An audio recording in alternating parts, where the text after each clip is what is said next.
Chapter 1. In Boston, James Carter has a small store. He is hearing a young man's story today. His name is Paul Harris. Paul tells him, "This is my first week in Boston. I love this city. It looks good to me. I need a job, though." Alex needs to have someone with him in the store, Carter says. "Alex, go talk to Paul." "Alex, Paul can work with you," Mr. Carter calls. A young man walks in from the back of the store. He tells her, "I don't need him." "Yes, you do," Carter says. "Sometimes you're very slow." He sees Paul. "My daughter and I live above the store. There is a little bedroom. It's not necessary for Emma and me. Paul, you can stay there." Now it's been 3 weeks. Paul does his job well. He works quickly and gets along well with others. Alex is not pleased. He thinks, "I don't want him here." She walks into the store. She says, "Hi, Paul." "This is Paul. Hi, Emma." He gives her a smile. They're really nice. Alex feels bad. After giving it some thought, he takes some money in a quiet way. "I'm going to lunch, Paul," Alex says. Alex doesn't eat lunch, though. He walks around the store's back and up to Paul's room. He walks in after opening the door. His mind is on, where can I put the money? He gives Paul the cash. Paul can't have Emma or work at Mr. Carter's store right now. Mr. Carter shows up later that afternoon and opens his safe. He says, "The book says $83 today." "Paul, there's only $58 here." Paul tells Mr. Carter, "I'm not a thief." The money is found in Paul's room, though, by Mr. Carter. Paul says, "I don't get it." Mr. Carter tells them to leave. "Theft, leave my store." Paul is out of work and doesn't have any money to pay for a room. He goes to Central Park to sleep. Early in the morning of July 15th, he opens his eyes all of a sudden. He can feel the ground moving under him. Someone says, "Earthquake, it's an earthquake." Paul doesn't think so. "Eva, is she all right?" He quickly gets up and runs through the park. A lot of people are leaving the city. A lot of the buildings are on fire. There are calls for help, but a lot of people are already dead. It's not possible to reach Alex Miller by phone. He's on the run to Mr. Carter's store. He doesn't think about Emma, though. He doesn't have Mr. Carter in mind. He wants to know about Mr. Carter's safe. A safe that has money in it. She's still alive across the city, but she can't move. The buildings close to the store are on fire. When Emma calls, "Father, Father," asking, "Where are you?" There's no answer. Emma sees Alex all of a sudden, though. "Alex," she says.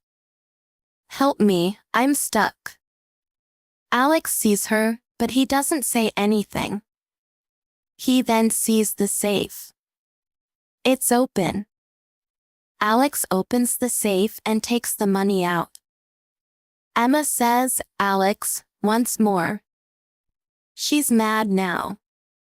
"Say, what are you doing?" Alex does not answer. He puts the cash in his coat. Suddenly, Emma gets it. "The $25 in Paul's room," she answers. "You?" "Yes, me," Alex answers. He laughs. Bye, Miss Carter. Alex leaves. He is walking through the city to get to the train station. He thinks, now I can leave Boston. I can buy a small store in a country town with this money. Calls are coming in. Please help. Alex doesn't stop, though. Then all of a sudden, the ground gives way under him. He calls out, help. It means, I'm falling. Paul hears the young man's voice. He asks himself, is that Alex? He goes to see him. It is. Help me, Alex says. It's Emma and Mr. Carter, Paul answers. Alex says, they're fine. He's mad. Please help me. Paul doesn't believe him, though. He says, first I'm going to Mr. Carter's store. Paul gets to the Carter's store. His help for Emma is quick. He asks, where's your father? Is he still alive? He sees Mr. Carter all of a sudden. There, he says. They help Emma's dad get out of the building. She tells her dad about the $25 and the money from the safe. She says, Alex is the thief. Mr. Carter says, now I get it. Sorry, Paul. She should stay with your dad, Emma, Paul tells her. He then runs to Alex. Get me out of here, Alex yells. Paul says, throw your coat with the money to me first. Alex throws his coat at Paul because he is mad. Paul then helps Alex. Alex hits Paul out of the blue. He needs Paul's coat but can't get it. Alex hits him again and then runs away. Paul meets up with Emma and her dad once more. Paul tells Mr. Carter, here's your money. Thank you, Paul, replies Mr. Carter. I don't have a store right now, but Boston is our home. This city can be great again. That's right, Dad, Emma tells Paul. Please stay with us. Paul gives her a smile. Okay, he replies. Emma seems to smile too. When people got back to Boston, the city was still getting over the effects of the earthquake. The city's skyline, which used to be a symbol of American success, was now marked with the remains of buildings and broken dreams. Still, the spirit of the people of Boston stayed strong. Paul helped Mr. Carter go through what was left of his store one night. Paul found a picture in the rubble. It was a faded memory of Mr. Carter when he was younger with his wife, Emma's mother. She would have been proud of Emma, Mr. Carter said in a deep voice. She always thought that hard times reveal our true selves.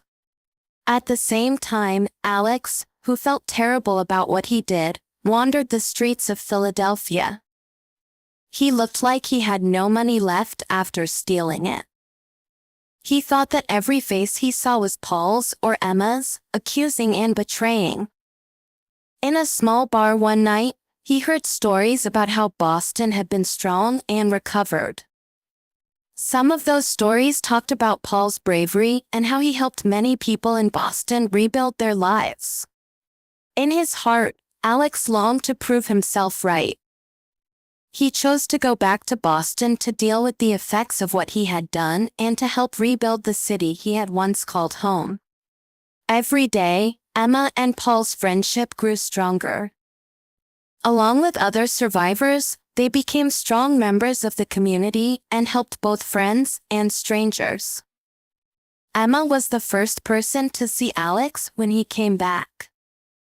Anger, betrayal, and hope that the friend she used to know was still inside him were all going through her mind at once. Alex gave back the money and admitted his guilt in a heartfelt confrontation in the wreckage of the Carter store.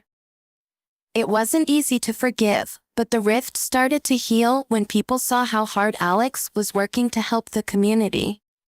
Boston, which is very strong, rose from the ashes. There were new buildings built, but more importantly, new bonds were made.